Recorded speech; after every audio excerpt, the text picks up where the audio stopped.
Waalaikumsalam. Apa kabar Ibu Deha pagi ini? Alhamdulillah lumayan sehat Bu Dwi. Saya minta izin Ibu untuk pemenuhan tugas demonstrasi paskibra saya dalam pendidikan guru penggerak tentang materi pengambilan keputusan berbasis nilai-nilai kebajikan sebagai pemimpin. Mungkin nanti dari Ibu ada yang bisa saya jadikan untuk pembelajaran bagi saya Bu ke depannya seperti itu ya. Nah, kemudian saya juga izin untuk mengambil rekaman gitu ya. Terima kasih Bu ya. Kita mulai ya. Ya. Boleh. Selama ini bagaimana Ibu Ida dapat mengidentifikasi kasus-kasus yang merupakan dilema etika atau rujukan moral yang terjadi di sekolah? Baik Ibu Dwi, permasalahan dilema etika dan rujukan moral ini permasalahan yang serupa tapi tak sama, sehingga memang agak sulit mengidentifikasinya. Tetapi dari pengalaman beberapa kali kita ketemu dengan persoalan ini, mengidentifikasinya yang pertama itu ketika ada situasi di mana dua nilai atau prinsip yang sama-sama baik dan penting yang saling bertentangan, itu misalnya antara menjunjung tinggi kejujuran dan melindungi perasaan siswa, atau yang kedua itu jika ada tindakan yang secara etis dipertanyakan, gitu ya, misalnya tindakan yang merugikan pihak lain atau melanggar norma, ya. Nah, ini kita harus membuat keputusan ketika ketemu persoalan seperti ini, di mana keputusan yang dibuat itu jangan sampai merugikan pihak manapun ataupun merendahkan pihak manapun, sehingga keputusan itu bermanfaat untuk semuanya. Terima kasih Bu. Mungkin berarti keputusan itu memang harus diambil secara bijaksana ya Bu ya. Jadi tidak merugikan antara satu pihak dengan pihak yang lain untuk kebaikan bersama-sama seperti itu ya. Oke, terima kasih Ibu. Selama ini bagaimana Ibu menjalankan pengambilan keputusan di sekolah Ibu, terutama untuk kasus-kasus di mana ada dua kepentingan yang sama-sama benar atau sama-sama mengandung nilai kebajikan? Menjalankan pengambilan keputusan, yang pasti ketika ketemu dengan permasalahan seperti ini, saya tidak bisa bertindak sendiri. Jadi yang pertama kita harus melibatkan semua pihak, utama dulu pihak intern sekolah, misalnya guru, ya, wali kelas, siswanya sendiri, ya, itu kita libatkan. Kemudian kalau memang diperlukan kita melibatkan dari luar juga, misalnya dari komite sekolah, orang tua siswa, atau pihak-pihak terkait lainnya. Selanjutnya kita mengidentifikasi informasi atau mengumpulkan informasi selengkap-lengkapnya. Jadi kita kumpulkan informasi selengkap-lengkapnya supaya pengambilan keputusan itu tidak rancu atau tidak ragu-ragu, ya. Kemudian bersama tim baik intern maupun dari luar itu kita berdiskusi bagaimana sebaiknya kasus itu kita selesaikan atau kita putuskan. Kemudian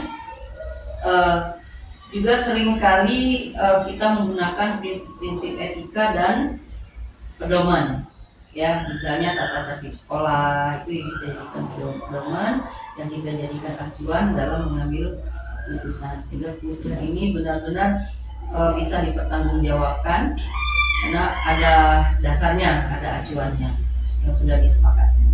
Seperti itu. Berarti dalam pengambilan keputusan Ibu ini tidak semerta-merta langsung Ibu sendiri ya ngambil keputusan itu ya.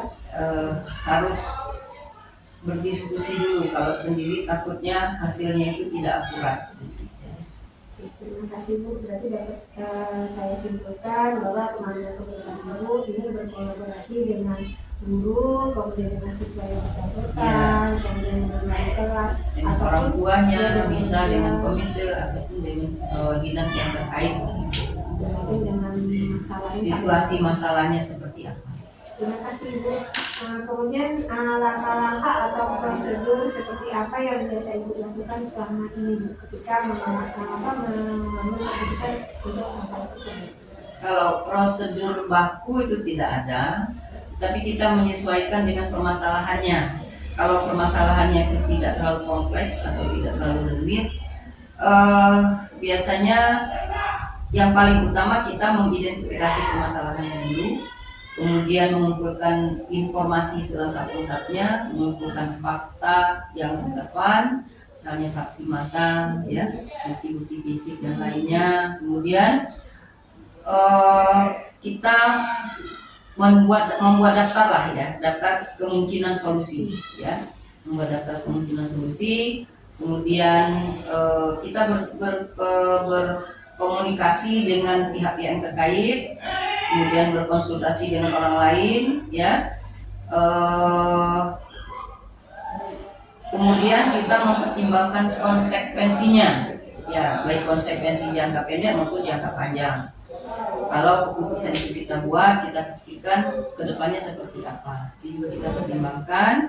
Selanjutnya membuat rencana tentang bagaimana keputusan tersebut dilaksanakan. Kalau sudah dibuat, bagaimana rencana ke depan kita melaksanakan keputusan tersebut, ya. Kemudian tahap selanjutnya kita memilih opsi yang paling sesuai dengan nilai-nilai sekolah dan kepentingan semua pihak. Dan selanjutnya yang diambil akan kita evaluasi apakah keputusan itu sudah efektif dalam mengatasi masalah.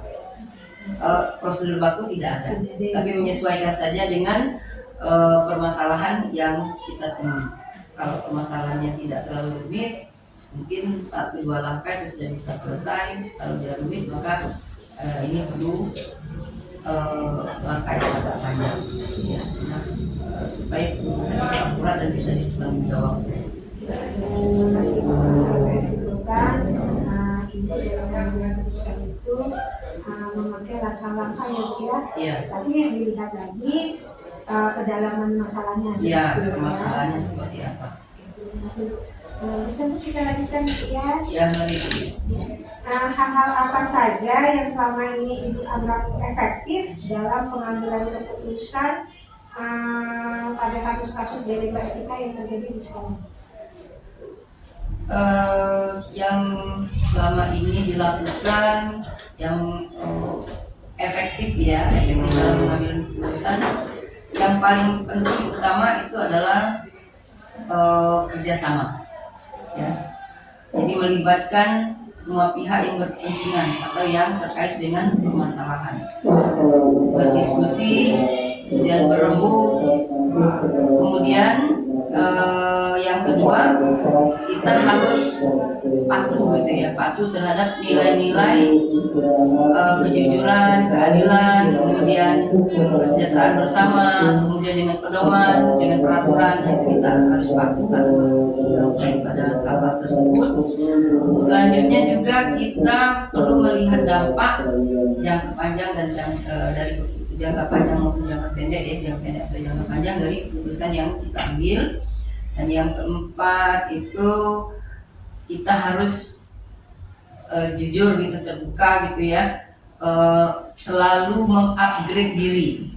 Jadi menambah ilmu pengetahuan, misalnya ikut pelatihan, karena dunia pendidikan itu situasinya sudah berubah, tidak lagi sama seperti dulu, dan setiap waktu itu berubah. Jadi kita perlu mengupgrade sehingga kemampuan kita, keterampilan kita dalam mengambil keputusan itu terbarukan, ya.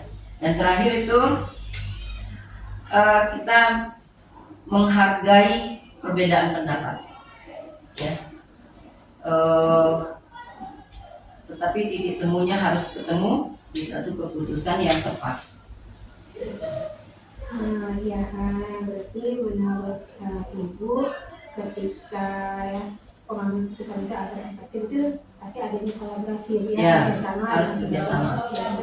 kemudian berdiskusi, kemudian patuh terhadap nilai-nilai kebajikan yang ada di sekolah, kemudian peraturan yang pasti, kemudian menghargai dari perbedaan yang ada, tapi hal itu untuk mewujudkan satu keputusan keputusan bersama yang tepat untuk kebaikan bersama semuanya. Terima kasih Bu.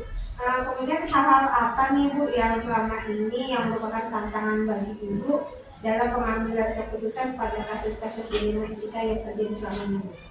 Yang menjadi tantangan itu biasanya tekanan dari pihak lain ya, misalnya dari kepentingan orang tua ya, dari atasan kita, dari komite, sehingga itu menjadi dilema ya, tantangan dalam kita membuat suatu keputusan. Kemudian kadang-kadang juga informasinya yang sulit kita dapat, padahal kita butuh informasi yang lengkap, kadang-kadang susah kita dapatkan informasi tersebut dengan jelas. Kemudian kita juga kadang-kadang kesulitan memprediksi konsekuensi dari suatu keputusan, dan juga setiap individu memiliki nilai-nilai yang berbeda, karena setiap orang mempunyai kepentingan yang berbeda gitu ya. Kemudian kadang-kadang emosional juga bermain gitu ya, sehingga itu menjadi tantangan dalam kita membuat keputusan.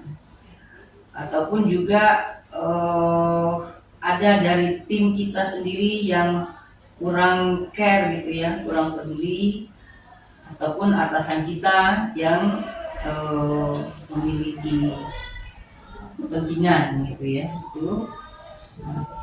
Atau juga ada peraturan yang lebih tinggi yang bertentangan dengan peraturan yang kita gunakan di sekolah. Itu menjadi tantangan. Tapi kalau kita memiliki ketegasan, kita memiliki keberanian, itu mudah-mudahan bisa kita lalui ya, bisa kita atasi. Itu dapat saya simpulkan dulu bahwa tantangan yang sering terjadi ketika pengambilan keputusan ketika itu adanya tekanan ya dari pihak tertentu, kemudian sulitnya menggali informasi yang akurat, kemudian prediksi dampak ya, konsekuensi dampak ke depan itu gimana, kemudian adanya perbedaan pemahaman dari individu-individu tersebut, lalu bermainnya emosional dari diri kita dan tim ataupun pihak-pihak yang terkait itu juga menjadi tantangan sebenarnya dalam membuat keputusan. Kemudian adanya kurang peduli atau mungkin kurang pemahaman di sini. Terima kasih Bu. Selanjutnya nih Bu ya. Masih lanjut nih ya Bu ya. Apakah Ibu memiliki sebuah tata kala atau jadwal kelola ya, tata kelola itu ya. Jadwal tertentu dalam sebuah penyelesaian kasus dilema etika? Apakah Ibu langsung menyelesaikan di tempat atau memiliki sebuah jadwal untuk menyelesaikannya? Nah, bentuk atau prosedur seperti apa yang biasa dijalankan? Kalau jadwal baku sebenarnya tidak ada, tetapi setiap permasalahan yang kita temui itu kita secepatnya harus mengambil keputusan atau menyelesaikannya. Karena kalau dibiarkan lama-lama berlarut-larut, takutnya masalah itu melebar, meluas gitu ya, malah menjadi lebih sulit untuk diselesaikan. Kalau bisa diselesaikan di tempat, kita selesaikan di tempat. Tapi kalau memang butuh, kita diskusikan dulu secara bersama-sama, kita atur dulu langkah-langkahnya, maka itu kita lakukan juga. Kalau masalahnya sifatnya mendesak dan masalahnya tidak terlalu pelik gitu ya, itu bisa kita tidak terlalu lama, kita secepatnya selesaikan. Mungkin itu. Kalau jadwal waktu tidak ada. Ya, berarti yang disimpulkan Ibu ya dari yang tadi, berarti untuk penyelesaiannya tergantung dengan tingkat kedalaman masalah itu ya. Jadi ketika ada masalah yang memang bisa diselesaikan segera, langsung diselesaikan saat itu. Tapi jika tidak, perlu pengkajian lebih dalam, mungkin ada waktu Ada tertentu waktu ya Bu ya tertentu, untuk mengkaji iya. lebih dalam Iya. gitu biar keputusan tadi lebih baik gitu Iya. ya. Oke, terima kasih Bu. Ini terakhir nih Bu. Iya. Adakah seseorang atau faktor-faktor apa yang selama ini mempermudah atau membantu ibu dalam pengambilan keputusan dalam kasus-kasus dilema etika yang terjadi di sekolah saya ini? Ya. Faktor atau yang permudah gitu ya. Kalau selama ini pengalaman saya, alhamdulillah itu kita memiliki tim yang solid ya. Tim yang solid, tim guru, TU ya, dan memiliki integritas yang tinggi dan mereka peduli sehingga bisa diajak kerjasama untuk mengambil keputusan atau menyelesaikan suatu persoalan. Kemudian ada kode etik guru, kemudian ada peraturan sekolah, itu juga sangat membantu dalam pengambilan keputusan. Jadi kita punya standar baku gitu ya, dari kode etik ataupun dari peraturan. Jadi kita punya target gitu standarnya. Kemudian juga memang harus kita akui bahwa sebagai kepala sekolah kita tidak bisa stagnan ya, harus selalu belajar, mengupgrade diri sehingga kita punya pengalaman internal juga gitu ya untuk bisa membuat keputusan yang tepat. Kemudian lingkungan sekolah yang positif dan suportif juga sangat penting, yang bisa membantu kita dalam membuat keputusan yang tepat.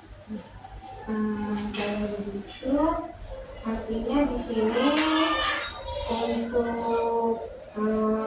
pasangan atau seseorang itu berarti tim ya? Ya, tim. Kolaborasi ya. Kolaborasi dari pihak yang terkait, terutama tim guru, ya, wali kelas, guru BK, para wakil, dan dari TU juga. Jadi semua itu terlibat gitu ya, tergantung dengan situasinya. Kemudian saya ini tertarik Bu tadi yang Ibu katakan mengupgrade diri nih ya Bu ya. Itu sepertinya menggugah saya, memotivasi saya sebagai guru di sini Bu. Jadi saya juga bisa mengikuti nih Bu cara Ibu. Ya. Itu mungkin dengan saya ikut pelatihan mungkin ya Bu. Pelatihan, bisa membaca, membaca juga bisa lewat buku ataupun lewat di media sosial dan internet ya. Pelatihan juga sekarang sudah banyak, webinar. Nah itu juga sangat diperlukan oleh seorang guru ataupun oleh seorang kepala sekolah. Terima kasih Bu. Ini terakhir sekali nih. Dari semua hal yang telah Ibu sampaikan, pembelajaran apa nih yang bisa Ibu petik dari pengalaman Ibu selama ini menjadi kepala sekolah dalam pengambilan keputusan tentang menjalin etika yang terjadi selama ini? Pembelajarannya yang bisa saya ambil yaitu yang pertama kerjasama yang baik. Jadi kita harus bisa bekerja sama dengan tim kita intern maupun dengan dari luar. Jadi tim yang solid itu yang sangat penting. Kemudian komunikasi yang efektif.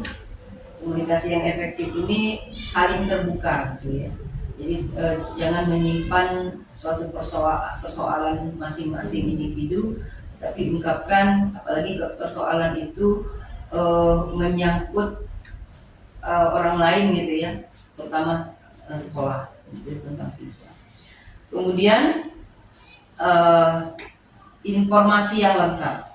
Informasi yang lengkap itu sangat dibutuhkan pada saat kita membuat suatu keputusan. Mungkin disimpulkan Ibu, berarti pembelajaran yang diperoleh selama ini ketika Ibu menjadi kepala sekolah dalam menentukan dilema etika yaitu adanya kerjasama tim yang solid ya. Kemudian adanya komunikasi yang efektif dari semua pihak yang bersangkutan. lalu adanya informasi yang lengkap dan bersifat terbuka. Ya. Karena semua itu hal-hal yang penting yang ketika mengambil keputusan harus dipikirkan lebih dulu begitu ya. Iya. Ya. Kalau begitu Bu, apa yang sudah Ibu sampaikan itu membuat saya mendapat pembelajaran yang sangat berharga Bu. Pengalaman Ibu selama ini, semoga saya sebagai guru bisa lebih bijaksana Bu dalam pengambilan keputusan untuk siswa di sekolah begitu. Dan terima kasih Bu Ida sudah meluangkan waktu untuk saya wawancara. Semoga ini menjadi pengalaman berharga buat saya Ibu. Ya. Terima kasih Bu Ida. Demikianlah wawancara saya dengan Ibu Kepala Sekolah Ibu Ida Riani SPD MSI, di mana tempat saya bertugas yaitu SMA Negeri 3 Sekayu, untuk pemenuhan tugas demonstrasi kontekstual modul 3.1, yaitu tentang pengambilan keputusan berbasis nilai-nilai kebaikan sebagai pemimpin. Wassalamualaikum warahmatullahi wabarakatuh.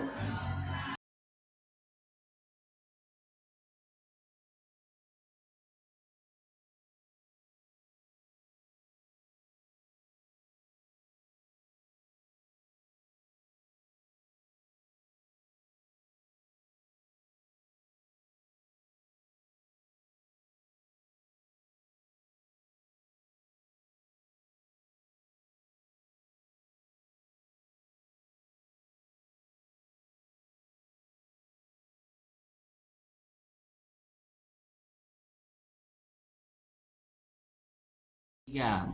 Assalamualaikum warahmatullahi wabarakatuh. Saya Dwiwayu Kurniawati, calon guru penggerak angkatan 11 dari SMA Negeri 3 Sekayu, Kabupaten Musi Banyuasin. Pada hari ini saya akan mewawancarai Bapak Tamsur Subekti SPD MM sebagai Kepala Sekolah SMA Negeri 1 Sekayu. Terima kasih. Assalamualaikum Pak. Waalaikumsalam warahmatullahi wabarakatuh. Bagaimana Pak kabarnya pagi ini? Alhamdulillah sehat, alhamdulillah semangat, alhamdulillah aktivitas ini semoga saja lancar tanpa kendala apapun. Ya, terima kasih Bapak Tamsur seperti yang telah bersedia meluangkan waktu untuk saya wawancara sebagai tugas demonstrasi kontekstual saya dalam pendidikan guru penggerak angkatan 11. Bagaimana Pak untuk kegiatan di sekolah hari ini? Alhamdulillah sangat sehat, semangat, tidak ada hambatan sama sekali, baik itu proses KBM, baik itu proses kegiatan literasi dan di sekolah SMA 1 ini. Terima kasih Pak. Bagaimana kalau kita langsung ya Pak ya wawancara, boleh Pak? Boleh. Ya, terima kasih. Bagaimana selama ini Bapak dapat mengidentifikasi kasus-kasus yang merupakan dilema etika atau rujukan moral? Oke, dalam kita mengidentifikasi kasus-kasus dilematika dan rujukan moral, yang pertama kita definisikan dulu. Dilematika itu apa sih ya? Dilematika itu kan adalah dalam kita mengatasi, memberikan pilihan bahwa keputusan dalam dilematika itu adalah keputusan yang benar, semuanya benar. Nah, kalau dia rujukan moral artinya dalam keputusan yang kita ambil nanti ada keputusan benar dan ada keputusan yang salah. Terima kasih Pak. Kemudian bagaimana Bapak menjalankan untuk pengambilan keputusan di sekolah Bapak yang selama ini, terutama untuk kasus-kasus di mana ada dua kepentingan yang sama-sama benar atau sama-sama mengandung nilai kebajikan Pak?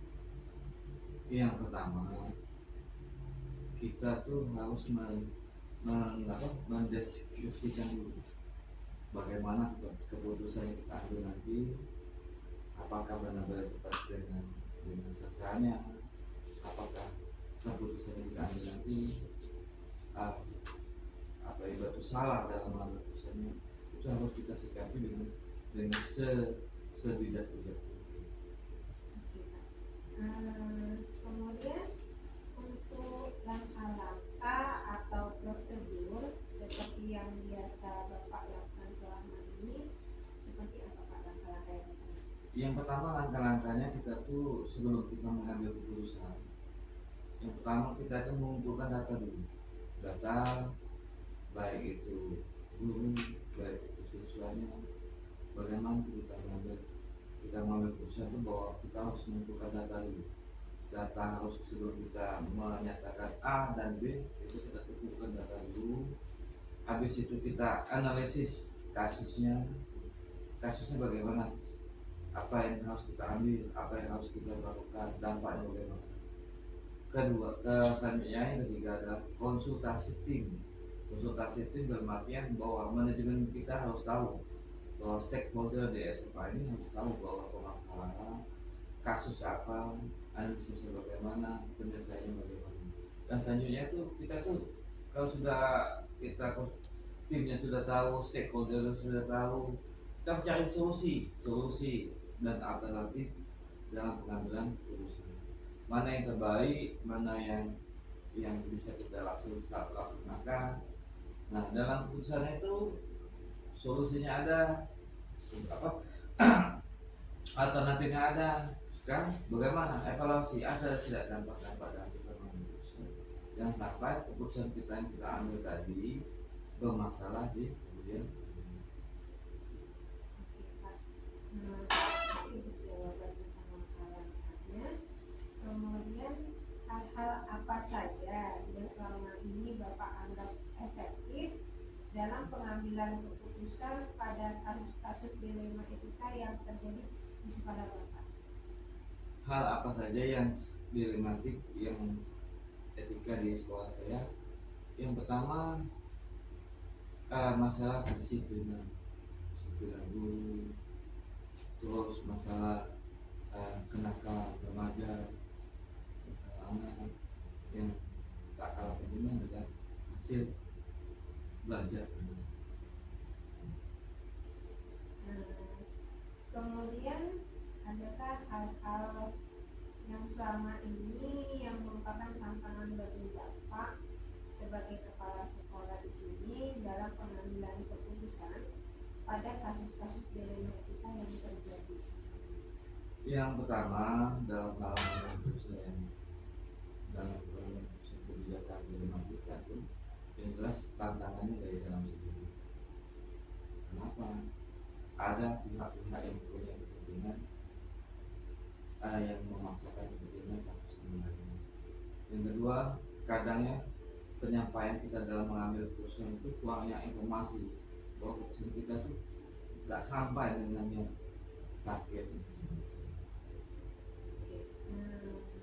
Terima kasih Pak untuk jawabannya. Kemudian, apakah Bapak memiliki sebuah tata cara atau jadwal tertentu dalam sebuah penyelesaian kasus dilema etika, dan apakah Bapak langsung menyelesaikan di tempat kejadian atau memiliki sebuah jadwal untuk menyelesaikannya? Kemudian bentuk atau prosedur seperti apa yang Bapak jalankan selama ini? Kalau dalam penyelesaian masalah dilema etika itu tidak ada jadwal, tinggal bagaimana kondisi keputusan itu harus bersifatnya urgensi, keputusan itu harus bersifatnya tidak terlalu urgensi. Jadi dalam penyelesaiannya ya kita tidak ada jadwal sama sekali. Jadi kita menyelesaikannya secara tupis dan manajemen yang benar-benar kompak untuk mencapai suatu usaha. Berarti kesimpulannya ketika menjalankan ada kasus dilema etika di sekolah langsung dilaksanakan di tempat kejadian, langsung diselesaikan pada hari itu juga. Iya. Dengan keterlibatan mungkin dengan Stakeholder. Terima kasih Pak. Kemudian adakah seseorang atau faktor-faktor apa selama ini yang mempermudah atau membantu Bapak dalam pengambilan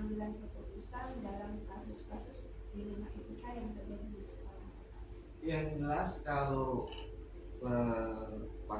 ada sesuatu yang jelas tidak ada, yang penting adanya stakeholder. Stakeholder itu yang paling pokok sekali dari stakeholder. Adanya baik itu manajemen, waktu-waktunya, baik itu gurunya maupun siswanya. Nah, tak lepas dari itu, dalam kita mengambil keputusan dalam kasus dilematika itu juga harus melibatkan pihak-pihak dari luar. Salah satunya mungkin pengawas, salah satunya dari orang dari dinas dan sebagainya. Jadi keputusan kita itu yang mana yang bersifatnya ujian, mana yang bersifatnya biasa, mana yang bersifatnya secara pribadi, baik itu yang bersangkutan ataupun yang lain. Terima kasih yang Bapak sudah sampaikan. Jadi dari semua hal yang telah disampaikan oleh Bapak, pertanyaan saya nih Pak, Ya. pembelajaran apa nih yang Bapak bisa petik dan ambil dari pengalaman Bapak ketika pengambilan keputusan dilema etika selama ini? Yang pertama, yang paling pembelajaran yang paling dipetik masalah kedisiplinan. Kenapa di dalam kedisiplinan itu yang sangat urgen, sangat penting. Pertama, dalam kedisiplinan itu kan ada guru yang kepentingan seperti kepentingan dia kedinasan, ada kepentingan keluarga, ada kepentingan yang lain.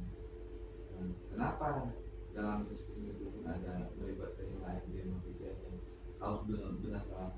Apa ada guru yang izin karena sakit, karena istrinya sakit, karena suaminya sakit, karena anak sakit. Nah, itu adalah keputusan yang bagaimana kita ambil. Nah, kedua, ada yang dia mengatasnamakan dia izinnya karena rumahnya jauh, karena dia ingin pelatihan dan sebagainya.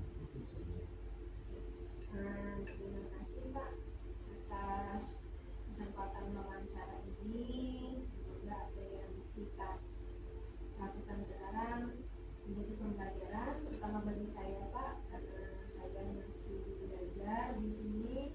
Dan terima kasih Bapak sudah bersedia untuk memberikan jawaban-jawaban yang sangat saya butuhkan, dan semoga kedepannya saya bisa menjadi dan Bapak sebagai salah satu motivator bagi saya untuk kedepannya menjadi guru yang lebih baik lagi.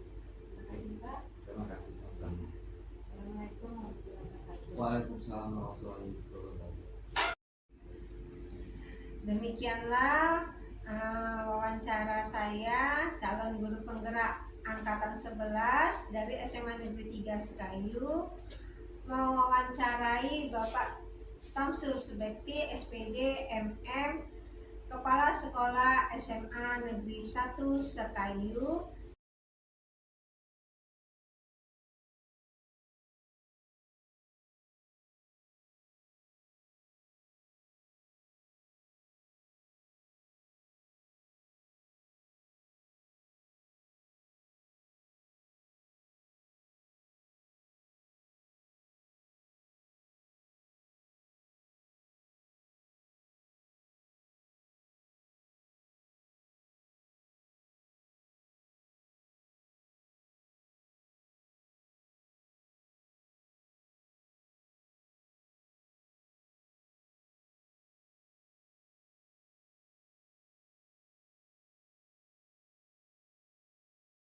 Assalamualaikum warahmatullahi wabarakatuh. Saya Dwi Wahyu Kurniawati, calon guru penggerak angkatan 11 dari SMA Negeri 3 Sekayu, Kabupaten Musi Banyuasin, akan melaksanakan wawancara dengan Ibu Kepala Sekolah TK, Ibu Titin Sondara. Silakan Ibu Titin. Perkenalkan, nama saya Titin Sandora SPD. Saya sebagai Kepala Sekolah TK Hasan Al Mustafa yang berada di Desa Lupatan 2. Terima kasih. Silakan menonton. Assalamualaikum warahmatullahi wabarakatuh. Assalamualaikum warahmatullahi wabarakatuh. Waalaikumsalam warahmatullahi wabarakatuh. Bagaimana kabarnya Ibu? Alhamdulillah baik. Gimana kondisi sekolah?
membujuk anak itu supaya berani ke sekolah. Berarti sebagian ini masih ada ya dia anak yang nggak mau Iya, masih ada satu kalau untuk tahun ajaran ini ya. dari sekian itu sudah termasuk berhasil. Iya. Jadi ibu bisa bisa apa namanya sesuatu yang menyenangkan diri. Iya, alhamdulillah. Alhamdulillah ya. Iya. Karena memang mungkin kalau untuk mereka itu harus memuji gitu. Iya, memuji banyak memuji. Iya. Terima kasih. Kemudian bagaimana ibu menjalankan pengambilan keputusan di sekolah ibu, terutama untuk kasus-kasus di mana ada kepentingan tadi yang sama-sama benar atau sama-sama yang mengandung nilai kebaikan di sekolah. Untuk mengambil keputusan, saya mengajak guru dulu. Ya. Setelah guru, saya melibatkan ketua yayasan, melibatkan ketua komite, langsung melibatkan wali murid. Di situ saya bisa mengambil keputusan dan bisa membedakan mana yang baiknya. Itu saya bisa memutuskannya. Kira-kira ibu boleh menceritakan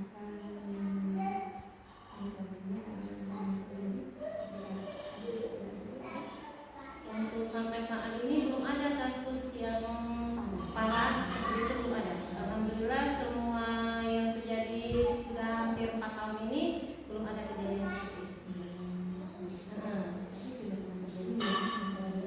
Iya, iya, ada. Terima kasih Bu.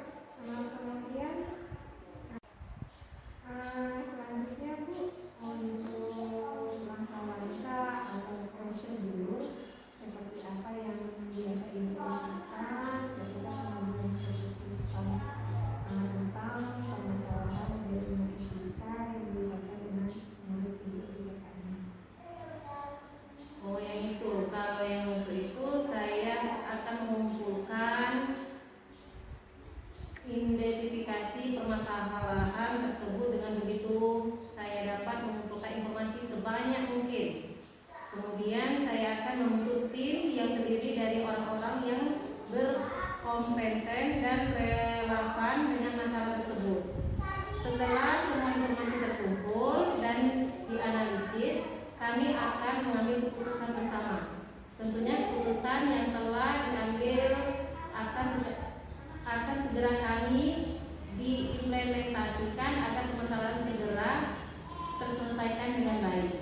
Selain itu, saya juga akan mendokumentasikan seluruh proses pengambilan keputusan, mulai dari identifikasi masalah hingga evaluasi. Dokumentasi ini sangat penting untuk pembelajaran dan perbaikan di masa mendatang. Jadi langkah-langkah itu sudah cukup relevan ya Bu, Iya. ini untuk menangani supaya kita tidak mau masuk sekolah kemudian ada yang kamu tinggal ya Bu, Iya. ternyata namanya anak kecil ini ya Bu. Iya. Selanjutnya nih Bu Titin, kira-kira hal apa saja nih yang selama ini merupakan tantangan bagi ibu dalam pengambilan keputusan pada kasus-kasus kriminal etika yang terjadi selama ini. Ya. Ada beberapa hal yang saya anggap sangat efektif dalam mengambil keputusan. Yang pertama, melibatkan berbagai pihak yang berkepentingan.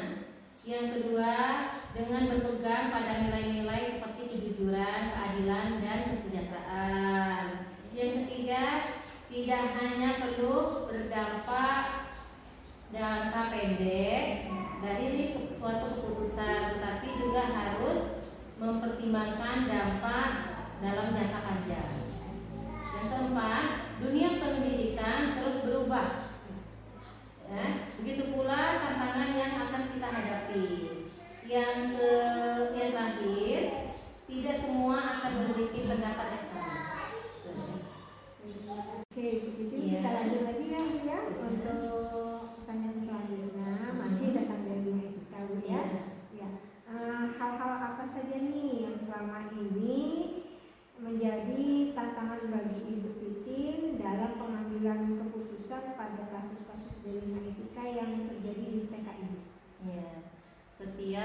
pengambilan keputusan itu pasti tidak sama, baik dari orang tua, komite, masyarakat yang luas, itu pendapat mereka pastilah berbeda-beda.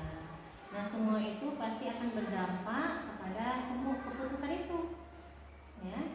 Nah, selain itu, kita tidak selalu dapat memprediksi semua dampak dari suatu keputusan, baik itu dampak jangka pendek dan dampak jangka panjang. Kasus-kasus di ITK seringkali melibatkan emosi yang kuat, baik dari pihak yang terlibat maupun pihak yang mengambil keputusan. Emosi ini dapat mempengaruhi objektivitas kita dalam mengambil keputusan. Oke, bagus. Terima kasih Bu Titin, ini suatu pengalaman baru buat saya. Ternyata ketika pengambilan keputusan itu bukan hanya untuk kita sendiri ya, sebagai kepala sekolah gitu. Ternyata melibatkan pihak-pihak lain, kemudian ada pihak pemilih murid gitu tadi ya, dikatakan tadi, kemudian ada pihak dari komite sekolah juga, bahkan masyarakat di sekitar itu ya.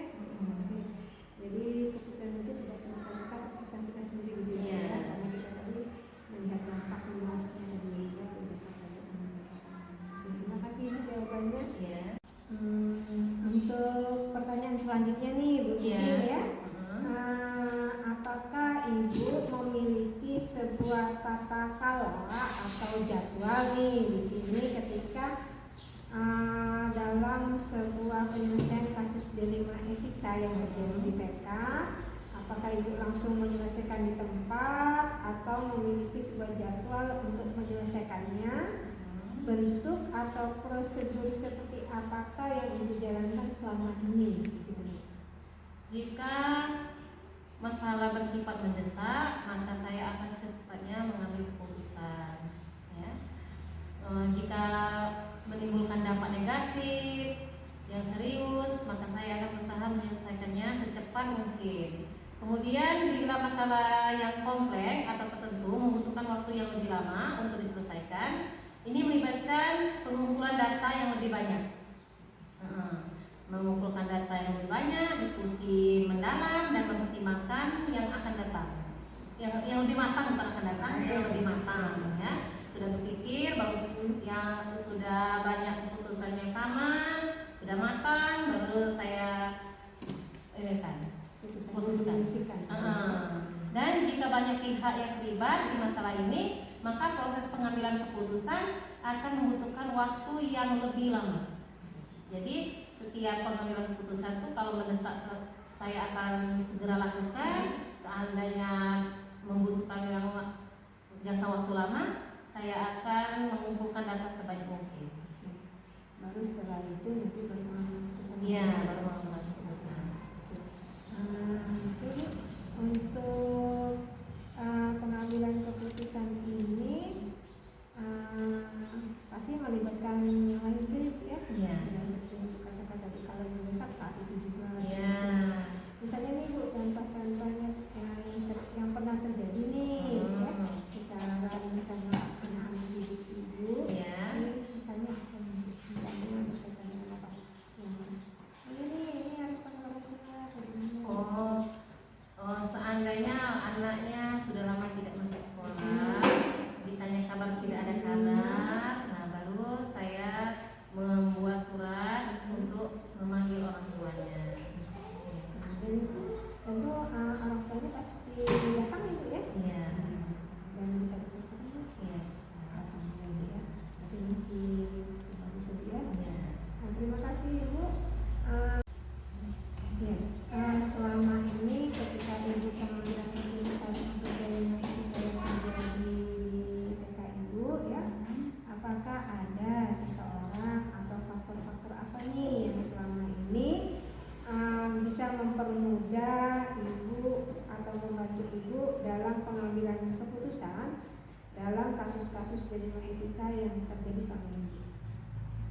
Alhamdulillah, semua guru-guru saya selalu mendukung dan selalu memberikan ide atau memberikan petunjuk untuk membantu saya dalam membuat keputusan. Selain itu juga saya selalu berkomunikasi dengan pengawas sekolah selalu meminta pendapat supaya saya tidak salah dalam mengambil keputusan. Ya, saya sebagai kepala sekolah selalu berusaha untuk terus belajar dan mengembangkan diri saya supaya sekolah saya menjadi lebih bagus dan selalu disenangi semua orang. Ya. Dengan mengikuti berbagai pelatihan dan seminar, kepemimpinan, etika, dan pengambilan keputusan. Selain itu, saya juga sering membaca buku-buku tentang etika dan filsafat yang membantu saya berpikir dan lebih kritis dalam rasional. Jadi selain ibu dapat dukungan dari Guru yang ada di sini, kemudian ibu juga untuk pengembangan diri ya Bu, dalam pengambilan keputusan yang bisa lebih bijaksana lagi, ibu ikut pelatihan, ikut seminar seperti itu, dan kemudian tadi ibu juga sudah menyebutkan membaca buku ibu ya. Wah, ini benar-benar luar biasa Bu. Jadi saya semakin semangat nih, berarti memang kalau saya kan sebagai guru ya Bu ya, jadi memang harus bisa juga mengembangkan diri seperti ini. Ini bisa jadi motivasi saya juga. Terima kasih Bu ya. Dari yang Ibu sampaikan tadi Bu Titi, itu sangat memotivasi saya.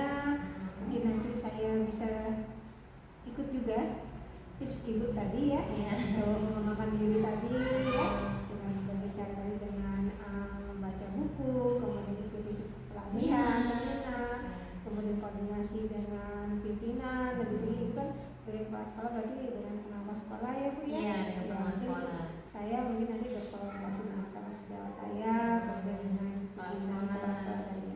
Terima kasih Bu tadi tipsnya, sangat menggugah saya gitu ya. Akan segera saya lakukan gitu ya. Untuk selanjutnya nih Bu Titin, dari semua hal yang telah disampaikan oleh Ibu tadi, pembelajaran apa yang dapat Ibu petik atau Ibu ambil dari pengalaman Ibu dalam pengambilan keputusan dilema etika yang selama ini terjadi di sekolah Ibu di TK ini? Iya, menurut saya setiap individu memiliki sudut pandang yang unik, melibatkan berbagai pihak dalam pengambilan keputusan. Mungkin kita melihat masalah dari berbagai sisi. Sebagai solusi yang diambil lebih bijaksana dan adil. Lalu nilai-nilai kejujuran, keadilan, kesejahteraan bersama menjadi pedoman penting dalam membuat keputusan. Dengan pegangan dan nilai-nilai ini, kita dapat memastikan keputusan yang diambil dengan prinsip-prinsip yang bagus atau yang benar. Tidak hanya fokus pada dampak jangka pendek, namun harus mempertimbangkan konsekuensi jangka panjang dalam setiap keputusan. Ya, nah keputusan yang diambil untuk hari ini contohnya dapat berdampak pada masa depan. Nah, kayak gitu ya. Pengambilan keputusan yang baik berdasarkan dari informasi yang akurat dan lengkap. Ya, ya kalau tidak lengkap kan nanti hasilnya tidak bagus atau tidak akurat kan. Sekarang ini keadaan atau situasi dapat berubah dengan cepat ya, sehingga kita perlu menyesuaikan keputusan kita tersebut. Rencana awal diubah untuk mengatasi tantangan yang muncul. Dia ada perubahan keputusan ya dia karena tidak sesuai dengan kondisi sekarang gitu ya. Ibu, untuk selanjutnya Bu, kira-kira ada tambahan lagi Bu kira-kira? Ya, menurut saya dengan bekal pengetahuan, pengalaman, dan dukungan dari berbagai pihak, kita dapat mengambil keputusan yang bijaksana dan bertanggung jawab. Ya. Jadi setiap keputusan itu harus tanggung jawab. Iya, besar itu iya, ya. tanggung jawabnya yang sangat besar. Karena memang mungkin dampaknya bukan hanya sendiri gitu Iya. Semuanya gitu ya. Dan apa namanya istilahnya itu komunitas yang ada di DKI semuanya gitu ya. Semuanya berpengaruh dengan keputusan itu. Terima kasih Bu. Ada tambahan atau gimana Ibu untuk saran untuk saya nih?